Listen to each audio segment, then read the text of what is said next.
Mais uma vez, é uma satisfação muito grande estar aqui ministrando a palavra de Deus para esse povo tão lindo e tão maravilhoso, amém?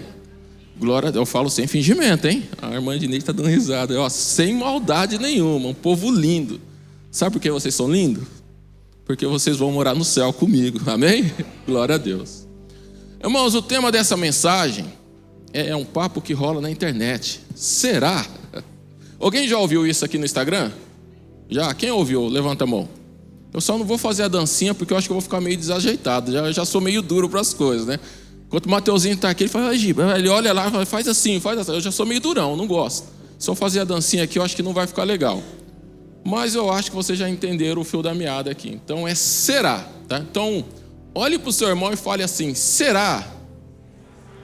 Olha, muito bem. Bom, o texto que eu vou trabalhar nessa noite é Juízes, capítulo 6, versículo 1 em diante. A versão que eu vou ler vai ser a NA. Acompanhe comigo na leitura silenciosa. Olha o que diz o texto. Os filhos de Israel fizeram o que era mal aos olhos do Senhor, e por isso o Senhor os entregou na mão dos medianitas durante 7 anos. Os medianitas prevaleceram contra Israel, e por causa dos medianitas, os filhos de Israel fizeram para si as covas que estão nos montes, as cavernas e as fortificações. Porque cada vez que os israelitas semeavam, os medianitas e os amalequitas e os povos do Oriente os atacavam. Acampavam em Israel, destruindo o produto da terra até a vizinhança de Gaza. E não deixava Israel sustento algum, nem ovelhas, nem boi, nem jumentos. Pois vinham com o seu gado e suas tendas, e como a nuvem de gafanhoto eram tantos que não se podiam contar. Nem eles, nem os seus camelos entravam nas terras para destruir. Versículo 6 diz assim: Assim Israel ficou muito debilitado com a presença dos medianitas. Então os filhos de Israel clamaram ao Senhor. Amém? Eu coloquei esse título, será? Porque é natural, né, do crente, né, do cristão, atribuir vários momentos difíceis da sua vida, várias provas, tentações e etc., né, a demônios, a maldições, né? É muito comum você ouvir falar assim, olha, estou passando por uma prova tremenda, isso é o Satanás que está agindo na minha vida, né? Olha, está se repetindo uma coisa que repetiu com meu pai, com a minha mãe, isso é uma maldição hereditária. Mas será? Será que é mesmo? É por aí que saiu o título dessa palavra. Por quê? Quando a gente vive na igreja, a gente está nesse ambiente, é muito fácil a gente tirar a responsabilidade nossa e colocar no ombro de outra pessoa. Eu falo isso, o que me motivou a ministrar essa palavra, seguir pelo caminho não convencional do que as pessoas pregam quando entra nesse tema de Gideão, é que, na grande maioria das vezes, a culpa é do seu próximo, a culpa é do outro, e a culpa nunca vai ser sua. Essa semana eu cometi uma falha no meu trabalho, e uma falha até considerável, que impactou a produção. E eu tive que fazer um relatório, né? O relatório, ele tem 5 porquês para você responder. Esses 5 porquês, é uma ferramenta que ele vai te instigar a chegar na causa raiz do problema, de uma forma mais profunda.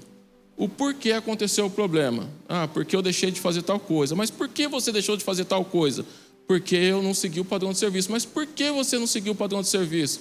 Porque eu quebrei o dedo e estava com muita dor, então não consegui ler o padrão e aconteceu isso. Mas por que você veio trabalhar com muita dor? É um exemplo que eu estou dando, né? Com esses 5 porquês, essas 5 perguntas que você responde, você é levado a chegar realmente na causa primária que levou a acontecer aquele erro. Só que quando você responde esse relatório, né, não é muito bom de se responder, porque realmente ele te confronta. No primeiro momento, você sempre vai jogar a falha para outra pessoa, né? Isso é normal. Você vai falar assim, olha, também eu falhei porque fulano deixou de fazer isso. O erro dele deu espaço ao meu erro. Então a gente tenta sair pela tangente e sempre tenta atribuir o nosso erro a outra pessoa. Ou trazer outra pessoa para fazer parte daquela culpa conosco, para assumir aquela culpa. E esse relatório ele nos confronta. E quando eu terminei de responder ele, eu falo, nossa, quanto erro eu cometi para que essa falha acontecesse. É uma coisa profunda. E quando eu comecei a ler o texto, a meditar no texto de Juízes capítulo 6, eu percebi que esse sistema estava acontecendo aqui também na vida de Gideão. Para vocês entenderem melhor o que eu quero falar para vocês, o que eu quero comunicar, o caminho que eu quero seguir nessa mensagem, eu quero que vocês entendam primeiro quem que é a família de Gideão e qual era o contexto que eles estavam vivendo até aquele momento. Tá? O pai de Gideão, Joás, ele era israelita. Ele era da tribo de Manassés. O clã dele, se eu não me engano, é Asberita.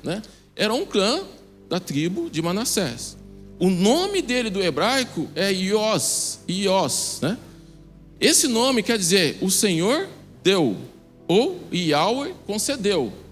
Isso nos remete a pensar que em algum momento da sua vida ele foi agraciado por uma bênção muito grande da parte de Deus. Porque o pai dele, provavelmente a sua família que colocou o nome dele de Joás, com esse significado, o Senhor deu ou Yahweh concedeu, quer dizer que eles ali fizeram uso de uma grande bênção que o Senhor provavelmente havia concedido a eles. Só que você olhando para essa família, parece que até esse momento é tudo lindo, só que não. Eu quero voltar mais ou menos uns 200 anos, 180 a 200 anos, nesse mesmo contexto, quando Josué morre. E ali então acaba o livro de Josué e começa o livro dos Juízes. O que acontece ali? Josué, servo do Senhor, estava levando o povo a várias conquistas da terra de Canaã. Depois que Moisés morreu, entregou o cajado, a direção do povo para ele, Josué ele cumpriu o seu propósito, sendo um grande general de guerra e um grande líder para aquele povo. Ele conquistou inúmeras regiões, não todas, mas grande parte da região de Canaã ele conseguiu conquistar. E quando ele morreu, ele disse aquela frase: olha, eu não sei para que caminho vocês querem ir, mas eu e minha casa serviremos ao Senhor. Só que nós temos um pequeno impasse. Quando ele morre, no capítulo 2, versículo de número 8, diz assim: Josué, filho de Num, servo do Senhor, morreu com a idade de 110 anos. No versículo 10 diz assim: toda aquela geração também morreu e foi reunida aos seus pais. Quando fala reunida, quer dizer sepultada, ou enterrada. E depois dela se levantou uma nova geração que não conhecia o Senhor. E o Senhor, nem as obras que ele fez por Israel. Então os filhos de Israel fizeram o que era mal aos olhos do Senhor, servindo aos Baalins, que são deuses, que é Baal. Dentro disso, nós observamos o que acontece aqui. Depois que Josué morre, aquele povo começa a seguir um rumo diferente de tudo que Moisés e Josué haviam ensinado. A geração que acompanhava Josué também morreu. E qual foi a grande causa desse acontecimento do livro de Juízes, de tantos ciclos de derrota, de tantos ciclos de pessoas se desviando, se apostatando da fé? A grande causa aqui é que começou uma geração que não conhecia o Senhor. Os ensinamentos naquele tempo eram passados via oral, transmitido na casa, durante a mesa, durante o jantar, durante o ensinamento de pai para filho, de mãe para filha. Essa era a forma que era transmitida a lei do Senhor. Era diferente de hoje, onde a gente se reúne aqui, nós temos os cultos que nós ensinamos, que nós lemos a palavra, que nós explicamos. Isso era feito em casa. Quando essa geração morreu, não tinha mais ninguém para fazer isso. Então aquele povo começou a crescer sem um norte, começou a crescer sem saber quem era Deus e muito menos as coisas que o Senhor tinha feito para os seus antepassados. E o que aconteceu dentro disso? Uma geração foi crescendo e não foi transmitindo as leis do Senhor para a próxima geração. Dentro desse intervalo de tempo, do capítulo 6 ao capítulo 2, da onde Josué morre, versículo 11 especificamente, onde tem um relato dessa geração que morreu e não conheceu o Senhor, e tem essa frase: então os filhos de Israel fizeram tudo que reprovava o Senhor. Se passou 180 anos a 200, de 3 a 4 gerações. De 3 a 4 gerações se passaram vivendo esse mesmo ciclo. Eu quero voltar um pouquinho mais ainda para a gente começar a entender aonde eu quero chegar. Eu quero que você imagine comigo Abraão. Abraão, ele é citado na galeria dos heróis da fé de Hebreus 11, um texto tão conhecido. Por que ele é mencionado em Hebreus 11 e também nas cartas de Paulo, em Gálatas também, Gálatas 4, Paulo cita, né, Abraão, né, a proposta e a promessa. Por quê? Porque realmente Abraão, quando ele tem o seu chamado em Gênesis 12, ele ouve uma voz que ele não conhecia, ele decide obedecer a alguém que ele nunca viu e acreditar naquilo que era obscuro para ele. Mas presbítero, você tem certeza do que você está falando? Tenho. Ele estava em Ur dos Caldeus, uma cidade idólatra, o pai dele era idólatra e ninguém, a grande maioria, não conhecia o Senhor. O conhecimento que a gente tem dessa parte é muito vago, porque quando nós lemos esse texto, nós pensamos do seguinte modo, que Abraão ele estava inserido num contexto onde todo mundo era crente. Não era. Ele vivia no meio de um povo idólatra, numa cidade idólatra. Então, quando o texto fala em Gênesis 12 que Deus fala para ele, Deus não aparece, Deus não se revela. Deus vai se revelar para ele apenas quando ele sai daquela cidade e chega ali no seu primeiro destino. Aí Deus se revela para ele, mas até aquele momento ele apenas ouve uma voz. É por isso que é atribuído nesse título de o pai da fé, porque realmente ele foi corajoso e obediente a ouvir uma voz que ele não conhecia naquele momento. Quando nós falamos de Abraão, nós lembramos da fé, uma obediência que é invejável, uma fé que todos nós queremos seguir como modelo. Mas eu traço um paralelo aqui, puxando o lado familiar dele. Se por um lado ele é conhecido pela grande fé, por esse exemplo que ele teve, por outro também ele teve uma família um pouco conturbada. A gente vê que Abraão ele teve alguns problemas na família. Por exemplo, quando ele começa a sua peregrinação com os seus ali, com o seu clã, e começa então a fazer o que o Senhor havia pedido, nós vemos que quando ele chega em Gerar, e o rei Abimeleque se apresenta para ele, o que ele faz? Quem que é essa do seu lado, Abraão? Ele estava perguntando de Sara. Ele falando com Sara, olha, se eu falar que você é minha esposa, ele vai me matar para ficar com você. Porque Sara era uma mulher muito bonita, ela chamava atenção pela sua beleza. Então ambos concordaram em mentir para o rei. Então falou assim, olha rei, ela é a minha irmã. Nós vemos então a primeira mentira que ele contou como um mecanismo de defesa para tentar se salvar. Quando nós olhamos o capítulo 16 ali de Gênesis, nós vemos Abraão tentando dar um jeito na promessa, faltando paciência para colocar a mão naquilo que Deus havia prometido, se deitando com a escrava, com a serva de Sara, e tentando então dar um jeito para que a promessa que Deus fez para ele se cumprisse de uma forma mais rápida. Isso é uma desobediência. Então, a partir de Abraão, a gente vê a família um pouco tumultuada. Quando a gente vai para Isaac, a gente vê esse padrão se repetindo. Isaac, depois que ele tem a sua família constituída, ele casa com Rebeca, coincidentemente ele chega diante do mesmo rei Abimeleque, na mesma terra de Gerar. E o rei pergunta, quem que é essa moça que está do seu lado? Então, olha só que coincidência. Então Isaac ele vai olhar para Rebeca e fala assim, olha, Rebeca, é o seguinte, se você falar que é minha esposa, eles vão me matar para ficar com você, por causa da sua beleza. Então vamos falar que você é minha irmã. Aconteceu alguma coisa de semelhante nessa situação? Igual, né? O que ele falou? Olha, rei, ela é minha irmã.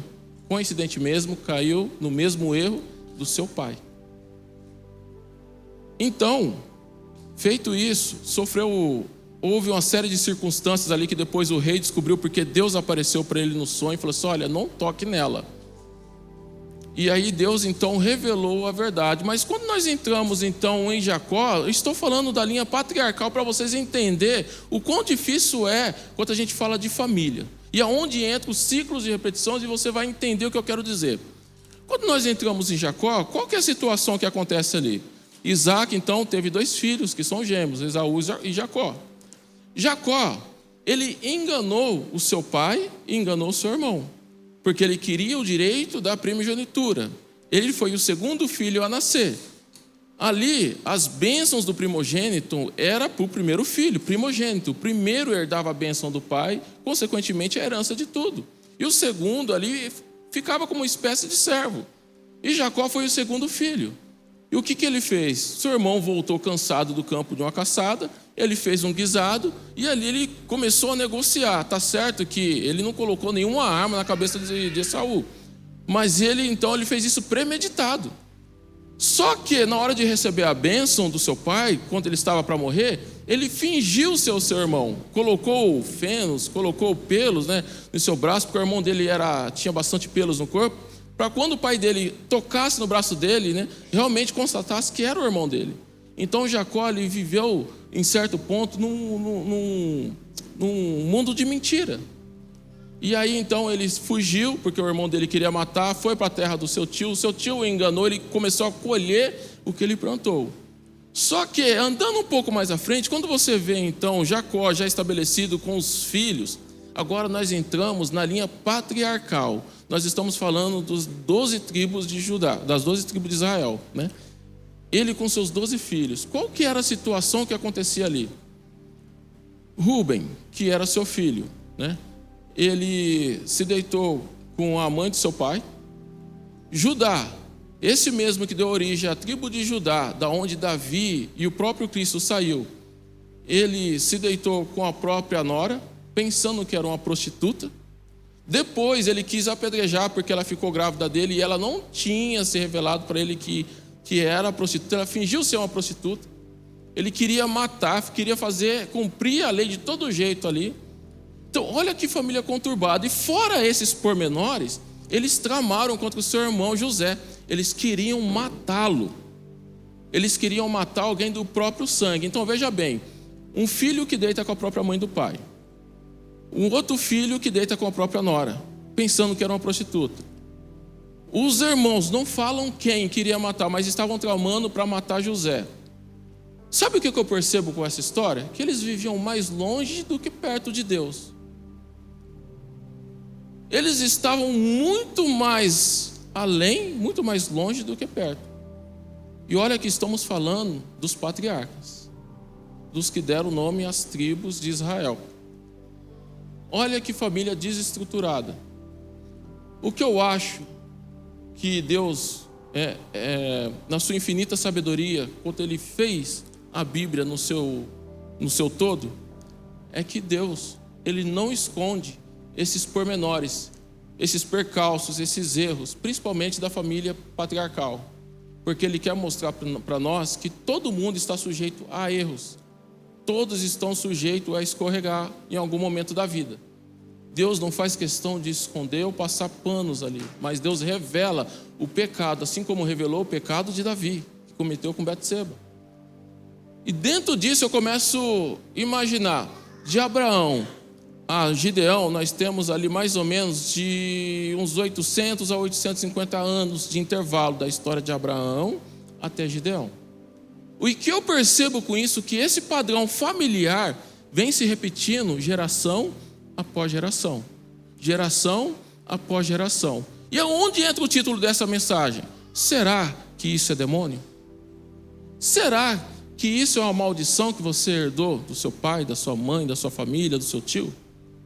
Será que isso é maldição hereditária? Por quê? Porque você perde muito tempo lutando contra algo que não é uma realidade na sua vida. Aí que está a grande causa do problema. Você perde um tempo enorme colocando forças onde não deveria colocar, lutando com quem não existe. Porque enquanto você está se destruindo por um padrão de repetição da sua família, o diabo ele está sentando, comendo pipoca, vendo você mesmo se destruir. O máximo que ele vai fazer é potencializar um comentário, um pensamento seu, para dar uma ajudinha na sua destruição. Nem tudo é o capeta, gente. Coitado dele. Vocês não têm dó dele? Nem tudo é o diabo. Fala para o seu irmão assim, nem tudo é o diabo.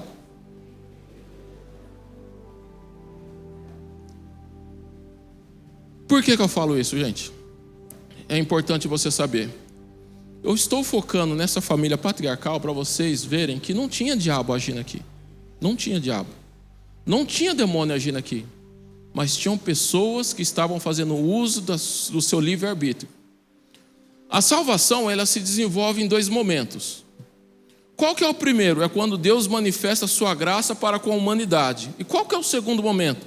É quando eu reconheço essa graça e quero aceitar. A nossa confissão de fé, se você entrar no site da IAB, né, vai estar lá em que nós cremos. É bacana vocês verem isso. Tem em que nós cremos, né? Em outras denominações tem pontos de doutrina, né? Ou confissão de fé. Isso é uma confissão de fé. E lá fala exatamente isso. Nós cremos que a salvação ela é desenvolvida deste modo, onde Deus manifesta a sua graça, revela o teu evangelho, revela o perdão para nós humanos, e nós respondemos com sim ou não.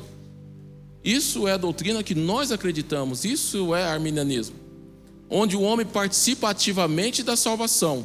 É dois steps no desenvolvimento da salvação. E quando eu olho para o caso dessa família, eu vejo pessoas fazendo uso da sua liberdade para tomar decisões conscientes. Sabe por que eu falo isso? Porque há alguns anos atrás, o Espírito Santo me levou a fazer o seguinte, né? Quando a gente sentava para ter as refeições em casa, os meninos sentavam no sofá assistindo, né? Um sentava para lá, outro sentava para cá, eu sentava na mesa com a minha esposa, e ficava a família dividida. Até que o Espírito Santo falou: opa, está errado isso. Comece a fazer as refeições na mesa. Então, acho que tem de uns 2 anos e meio a 3 para cá, que todas as nossas refeições são feitas à mesa, todos sentados. Cada dia, cada refeição, almoço e janta, alguém ora. Ou é o Nicolas, ou é o Arthur, ou eu, ou a Adriane.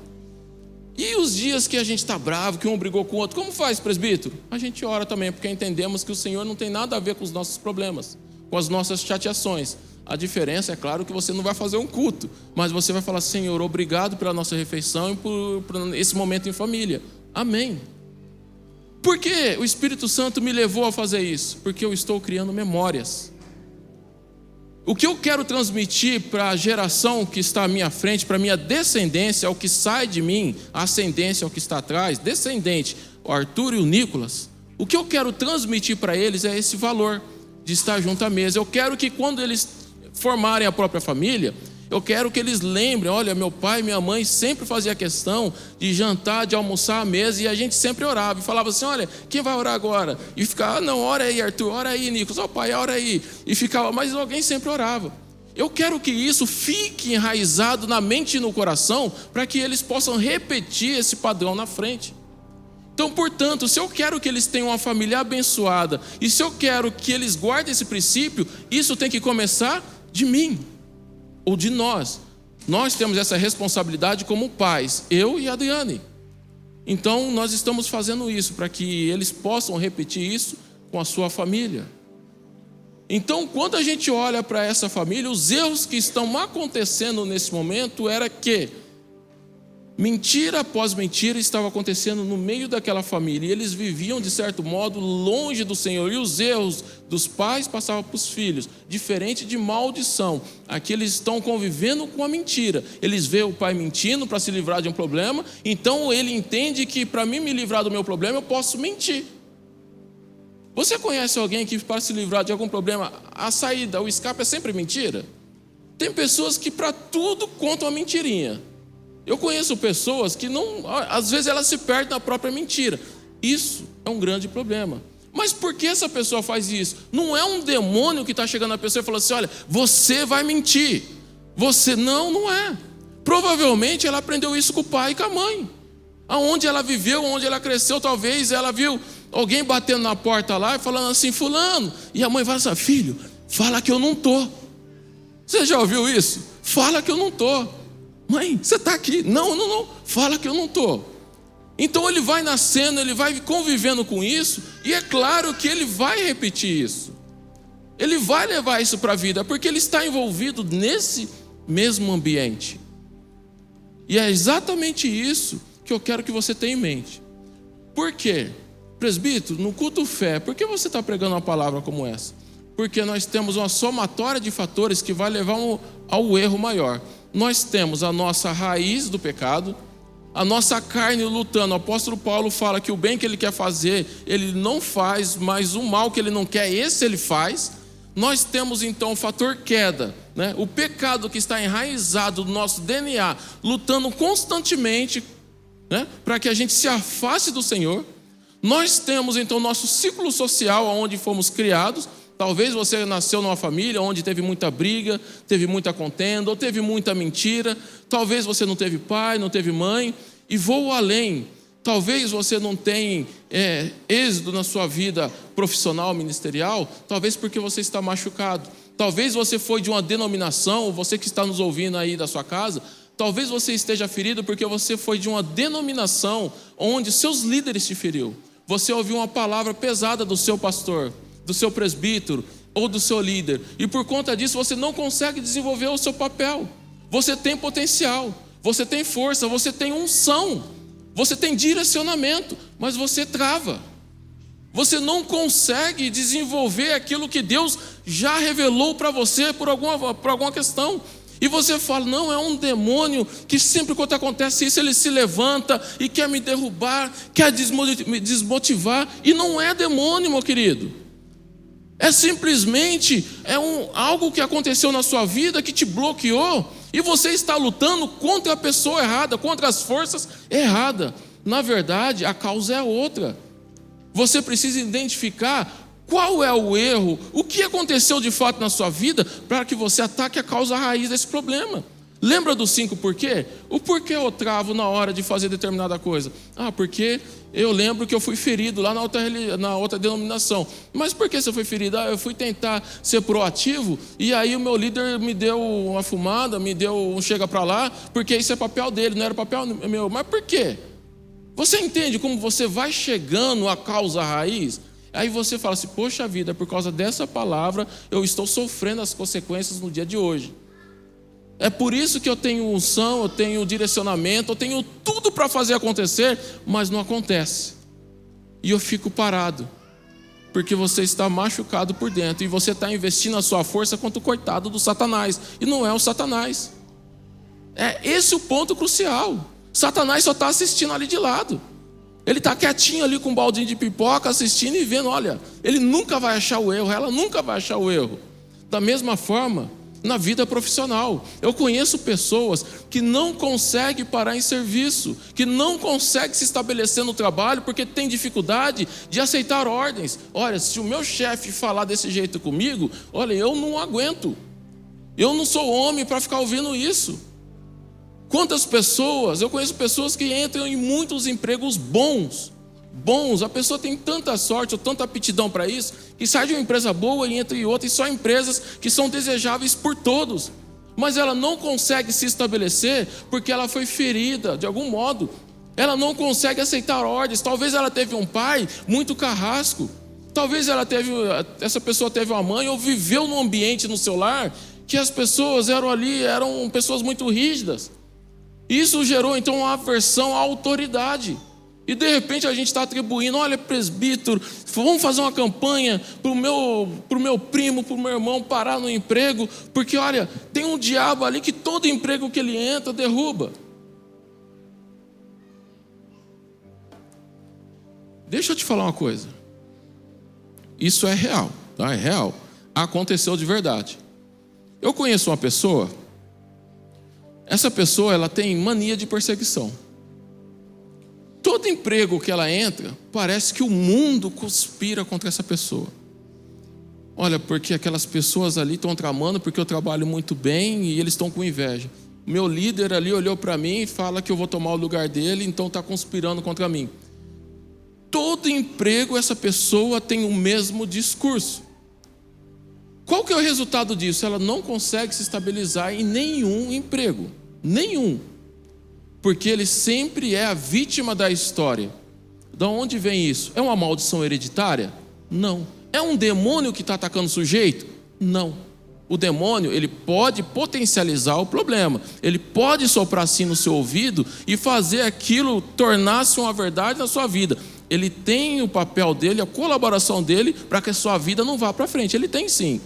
Mas o fato é que ele não consegue lidar com pessoas. Ele tem aversão à autoridade. Ele se sente rejeitado porque ele nunca foi amado em casa. Ele nunca foi aceito quanto pequeno. E isso ele está carregando para a vida. Gente, quantas pessoas feridas na igreja a gente tem? Quantas pessoas que estão patinando? Quantas pessoas não conseguem experimentar o melhor do seu relacionamento? O melhor que Deus tem planejado para você? Porque tem a sua vida travada. E quando eu digo vida travada, é aqui, ó, é mente e coração. Estão presos às coisas do passado. E mais uma vez eu volto a ser repetitivo e fica colocando força para lutar contra Satanás. E não é Satanás. É o coração que está machucado. É o trauma que se desenvolveu em casa. É o pai que era carrasco, que era autoritarista demais. Era a mentira que ficava em casa. E essas coisas você traz para a vida, infelizmente. Nós somos produto do que nós vivemos. Nós somos produtos que nós vivemos. Uma coisa que me chama a atenção nesse texto, né? Voltando aqui no versículo 2, e quando eu comecei a meditar, o versículo 2 do capítulo 6 vai dizer assim, ó, os medianitas prevaleceram contra Israel. É a parte B que eu quero usar. E por causa dos medianitas, os filhos de Israel faziam para si as covas que estão nos montes, em cavernas e as fortificações. Eles acostumaram a ter uma vida medíocre, uma vida vivendo escondido. Eles acostumaram a adaptar aquilo ali e normalizaram essa situação precária. Aquilo que estava oprimindo eles, com o passar do tempo, eles tomaram como normal para a vida. E eles se adaptaram àquela situação.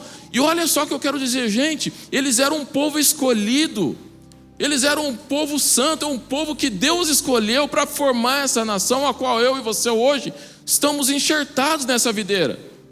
Mas vocês percebem que eles, em vez de experimentar o melhor que Deus tinha para eles, eles estavam ali se adaptando àquele ambiente de pecado, àquele ambiente de escravidão. Eles estavam conformados com aquela vida, pensando que não tinha mais jeito. Voltando agora, fazendo o papel inverso, no versículo 1, olha aqui o que o versículo fala, aqui é a chave para a nossa interpretação. Os filhos de Israel fizeram o que era mal aos olhos do Senhor, e por isso o Senhor os entregou na mão dos midianitas por 7 anos. Quem escolheu fazer mal? Quem escolheu seguir outro caminho? Não foi demônio que chegou aqui, olha, ô tribo, é o seguinte, agora vocês vão se desviar. Não, eles escolheram conscientemente a se afastar, a apostatar da fé, uma vez que eles conheciam o caminho de Deus. Eles atraíram essa condição para eles. Eles então decidiram a seguir, a trilhar esse caminho, e tudo que eles estavam sofrendo foi resposta da ação deles. Salvação desenvolvidas em 2 momentos. Deus manifesta a graça e a gente aceita. Aqui basicamente é a mesma coisa. Josué, antes de morrer, falou assim, gente, eu não sei vocês, mas eu e minha casa é do Senhor. E vocês? Qual que é a culpa daquela geração? Aquela geração que morreu com Josué, provavelmente aproveitaram das bênçãos do Senhor que estavam ali sendo derramadas sobre Josué, mas eles cometeram um erro muito grave. Eles não passaram isso para a próxima geração. É como se eu não passasse os valores e os princípios cristãos para os meus filhos. Eu estou desfrutando de todas as bênçãos que Deus tem para mim, das palavras que são ministradas pelo pastor Joel, pelas orações, pelas palavras dos presbíteros, vivendo nesse ambiente de culto maravilhoso. Estou até com a minha salvação em dia. Se eu morrer agora, eu vou ser salvo. Mas eu não estou transmitindo isso para os meus filhos. Vocês percebem a gravidade? Onde está o erro? Uma coisa não interfere na outra. Eu não transmiti isso para os meus filhos, e a falha foi isso. E aquela geração que nasceu, a próxima, não conhecia mais a Deus, porque não se ensinou os valores. E aí então, algo que me chama muita atenção é que quando Deus se manifesta para Gideão, olha só, quando a gente faz essa leitura, a gente vai ver no decorrer do capítulo 6, a gente vai entender que o pai Joás de Gideão é um idólatra, e toda a cidade que ele vivia inundado na idolatria. Por quê? Vira para o seu irmão e pergunta por quê. Porque eles esqueceram do Senhor. É simples assim. Mas pesquisando um pouquinho da vida do pai de Gideão, Joás, eu descobri que ele sim é da tribo de Manassés, e que a cidade que ele vivia era pertencente àquela tribo. Então eu posso imaginar que eles tinham então o favor de Deus sobre a vida deles. Eles tinham o chamado, porque eles faziam parte da tribo de Manassés. Mas por que eles viviam na idolatria? Se você voltar lá para o capítulo 1 de Juízes, o que acontece? Deus ele dá uma ordem para destruir todo o povo cananeu, e eles não destroem todos, eles deixam alguns. O que o Senhor vai falar entre o capítulo 1 e o capítulo 2? Por causa disso eu deixarei isso como prova para vocês. Eles vão viver no meio de vocês e vocês serão tentados por eles. a adorar outros deuses. E aí ainda diz assim, que as filhas de Israel se casavam então com os filhos dos cananeus e vice-versa. E Deus falou, vocês não expulsaram eles da terra, não fez o que eu pedi. Eles serão a prova de vocês continuamente. E o que aconteceu? Justamente o que Deus falou. Essa mistura de povos fez então a nação se prostituir espiritualmente. A nação começou a adorar Baal e Aserá. Então, quando a gente olha para Joás, a gente imagina que ele era uma pessoa que não conhecia Deus. Não, ele conhecia sim. A cidade conhecia, eu posso afirmar categoricamente, porque eles eram da tribo de Manassés. Mas o que estava pegando aqui é que Deus estava distante. Qual que é a primeira luta, então, que Gideão teve que travar? Quando a gente lê essa história de Gideão, a gente imagina muito Deus aparecendo para o anjo aparecendo para ele malhando o trigo e fala assim, olha, varão valoroso, ô homem de guerra, o Senhor é contigo, vá nessa sua força que você livrará o povo. Isso é a tônica dessa mensagem, porque Gideão, ele está inserido nesse contexto, mas ele é uma pessoa improvável. Ele fala assim, meu Senhor, ele responde para o anjo, eu sou o menor da minha casa e o menor da minha tribo é a menor. Então ele responde com um certo complexo de inferioridade. Ele fala que é o menor da casa e a tribo dele também é a menor das tribos. Deus então escolhe uma pessoa que estava inserida nesse contexto para quebrar esse padrão. E qual que foi a primeira luta de Gideão? A primeira luta de Gideão não foi pegar a espada ou pegar os 300 homens ali e combater, não foi. Capítulo 6, versículo 25 a 28 vai falar, a primeira luta foi ele destruir o altar da casa do pai dele. Deus falou para ele, olha, a primeira tarefa sua, você vá à casa do seu pai e destrói o altar. Isso está no versículo 25 e diante, eu não vou ler para a gente ganhar tempo. Você vai à casa do seu pai, destrói o altar que ele tem ali, a Baal. Você vai destruir, vai derrubar também o poste ídolo que tem ali a deusa Aserá. Com a lenha desse poste que você vai derrubar, você vai edificar um altar e vai colocar ali metade de um carneiro ali em cima e vai então me oferecer em holocausto, nesse novo altar que você vai construir. Gideão, com medo de sofrer retaliações e de ser morto pela sua tribo, o que ele fez? Pegou 10 servos que estavam com ele e fez isso na calada da noite. Versículo 27 vai relatar isso. Ele vai então à noite à casa do seu pai e vai fazer exatamente como Deus havia instruído. Ele derruba, ele corta o poste ali de Aserá, com aquela mesma lenha ele forma um altar, coloca ali então o sacrifício e taca fogo. E ali então ele edifica esse novo altar para o Senhor. O que acontece? Na manhã seguinte, quando o povo vê aquilo, eles querem matar Gideão. E o pai dele vê aquilo, quando ele viu aquela cena, ele não acreditou. Falou assim, ô Gideão, você é louco? E aí então o povo começou a bater na casa de Joás ali e falou assim, cadê o seu filho? A gente vai matar. E aí então Joás deu uns 5 minutos nele e defendeu Gideão. Falou assim, olha, por acaso Baal não é Deus? Se ele é Deus, por que ele não se defendeu? Mas não, ele está em ruínas. E ali então a primeira luta que Gideão teve foi destruir o seu próprio altar. O altar da idolatria, o altar da repetição dos ciclos que ali destruíam aquele povo e a sua família. Vocês percebem como o demônio passa longe dessa história? Vocês percebem? Gente, isso é tão sério. É tão sério. Eu não queria ministrar uma palavra como essa. Quinta-feira para ministrar a palavra de bênção. Mas o Senhor ministrou ao meu coração o seguinte: pessoas para serem abençoadas precisam quebrar esses ciclos. E eu estou falando para crentes mesmo. Pessoas de fé. Pessoas que têm unção.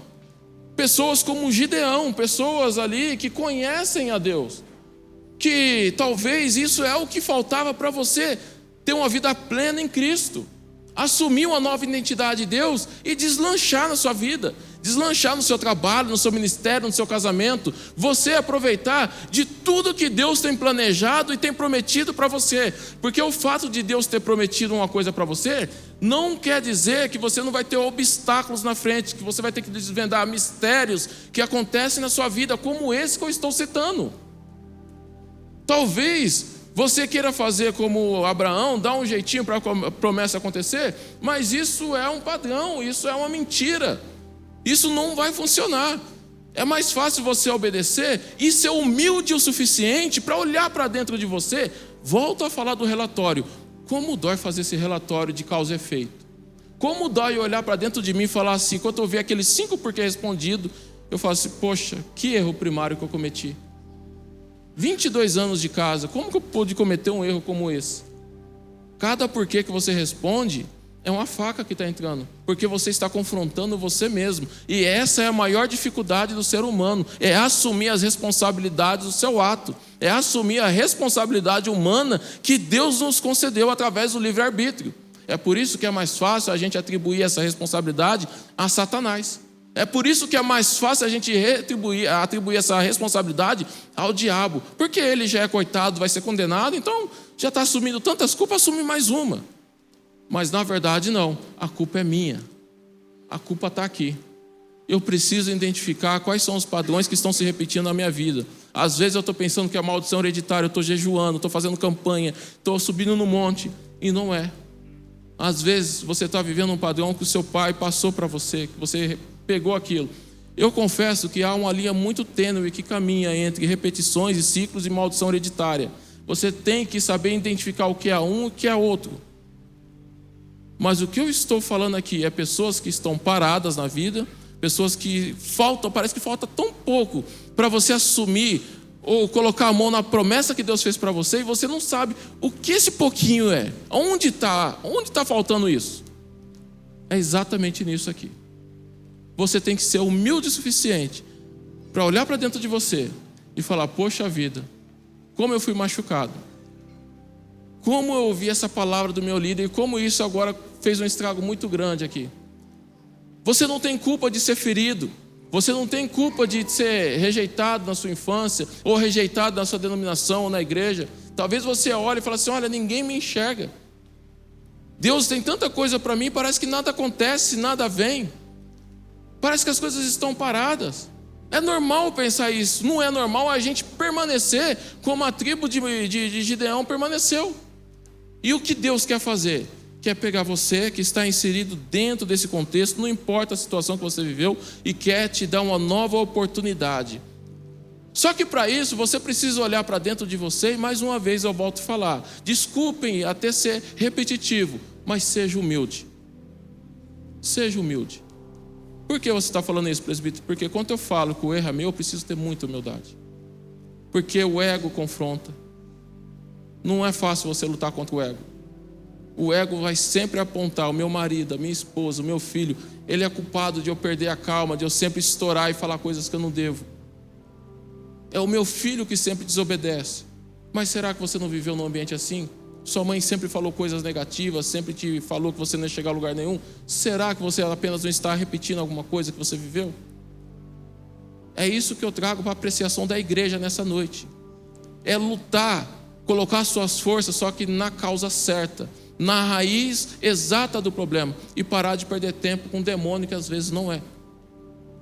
Então nessa noite, eu quero que você se coloque de pé. O grupo de louvor vem aqui à frente. E a gente vai orar.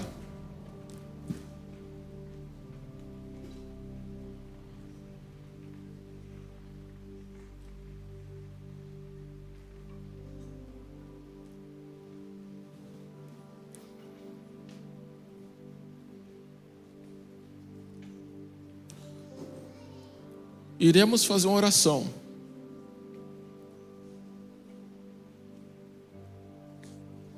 Porque Deus, ele tem algo novo para você. Deus, aliás, os pensamentos dele são sempre melhores que o nosso. E os planos dele infinitamente melhores do que o nosso. Então, portanto, se você tem um plano para a sua vida, esse plano contempla bênçãos, alegrias, imagine o que o Senhor tem para a sua vida. Imagine o que o Senhor tem reservado para você em todas as esferas da sua vida. Família, trabalho, ministério, você como pai, você como mãe, você como filha, você como estudante. Imagine o que Deus pensa ao seu respeito e o que Deus quer que você viva, que você não está desfrutando. E isso agora eu falo até nas emoções. Eu estava orientando uma pessoa no meu trabalho, né? Ele estava conversando comigo, olha, eu não consigo me controlar. Toda vez que acontece uma situação, eu penso assim, penso assado, parece que eu vou morrer, parece que eu vou perder tudo. Eu falei, olha, você já parou para pensar o cargo que você está? Você está num cargo muito grande. Você chegou aqui por favorecimento de alguém? Você não está aqui porque você tem um grande conhecimento maior do que todos aqui do setor? Então por que você pensa que você não sabe nada? Aí sim, ele começou a pensar, poxa vida, você tem razão. Eu falei para ele, falei assim, olha, Deus ele tem planos tão grandes ao seu respeito, mas você prefere pensar que tudo vai dar errado porque é mais fácil dar errado do que dar certo, porque o certo é muito difícil. Às vezes parece que Deus tem que mover muita coisa para as coisas acontecerem, e para Deus é fácil. Deus ele não está nem aí se ele tem que mover montanhas ao seu favor ou se tem que mover uma agulha. Para Deus é a mesma coisa. Deus é o Deus que restaura a pessoa por completo. Para você ser pleno, ter uma vida saudável em Deus, você tem que ser o seu coração, as suas emoções e pensamentos, tudo diante do Senhor. E isso nessa noite, Deus ele vai restaurar na sua vida. Talvez você não entende por que você sempre fica chorando. Por que você sempre bloqueia quando você vai fazer determinada coisa? Por que você sempre bloqueia quando algo cai na sua mão, no trabalho, e você não entende? Eu vou te contar mais um exemplo. Eu tinha um problema de assumir liderança. Eu sempre fui um líder no trabalho, mas quando tinha algo grande para assumir, eu sempre ficava com medo. Eu achava que era incapaz. Eu achava que não tinha a capacidade para gerenciar projetos grandes. Eu achava que era demais para mim. Até que um dia Deus mudou isso. Deus falou, olha, eu coloquei você aqui não por méritos humanos, não por favorecimento de A ou de B, mas porque você tem um potencial. Se você está aqui, então apenas confie. Confie que Deus é poderoso para te abençoar e te direcionar na missão que você tem e que, aliás, você já sabe. Essa é a questão. Assim como Gideão, que estava vivendo nesse contexto, eles já sabiam que Deus tinha planejado para eles como tribo, como nação, mas eles não colocavam a mão porque desde os patriarcas a mentira, o engano, as diferenças de família sempre estavam no meio deles e eles acabavam repetindo aquilo que viviam. Então, tenha nessa noite a certeza que Deus, Ele vai te abençoar, mas não pela metade, de uma forma plena. Você concorda comigo? Você crê no que eu estou falando? Glória a Deus. Então você vai curvar a sua cabeça. O louvor vai cantar um pouco essa canção. Eu vou te dar uns minutinhos. Aonde começa a cura? Começa quando você tem humildade suficiente para falar, Deus, eu estou errando nisso, eu estou fazendo assim, eu estou fazendo assado. Para que Deus então ele comece a tratar você e curar você desses pensamentos de inferioridade, desses traumas que você carrega. Então ore em pensamento, ninguém precisa te ouvir. Nesse momento agora é você e Deus, é um particular seu. Deixa o Espírito Santo falar. O Espírito Santo ele vai fazer o seguinte, ele vai vir com uma voz forte, algo que começa como um aperto no coração, e ele vai começar a trazer lembranças, ele vai começar a trazer situações, e isso vai trazer cura para a sua vida, em nome de Jesus. Ministério do Louvor, pode cantar.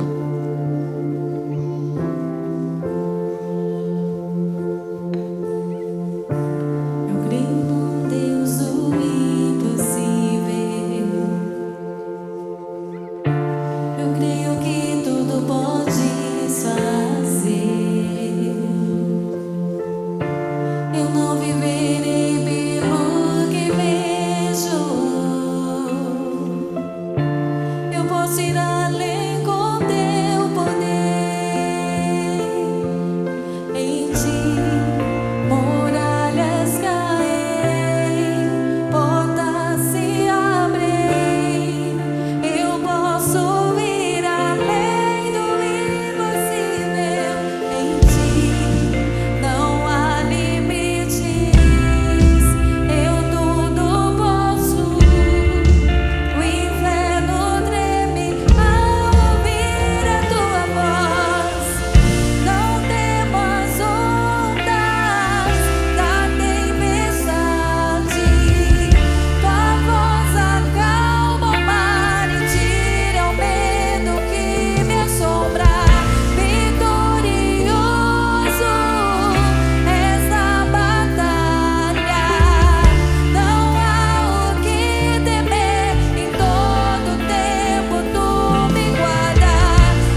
é teu nome, Pai. Ah, Senhor, nós entregamos a direção da nossa vida, das nossas emoções, dos nossos pensamentos, Senhor, a Ti, ó Deus. Colocamos aos pés da cruz, Senhor, as nossas dificuldades, os nossos lamentos, as nossas dores, Senhor, o que vivemos no passado, Senhor, tudo aquilo que nos marcou de alguma forma, tudo aquilo, Senhor, que nos acompanha.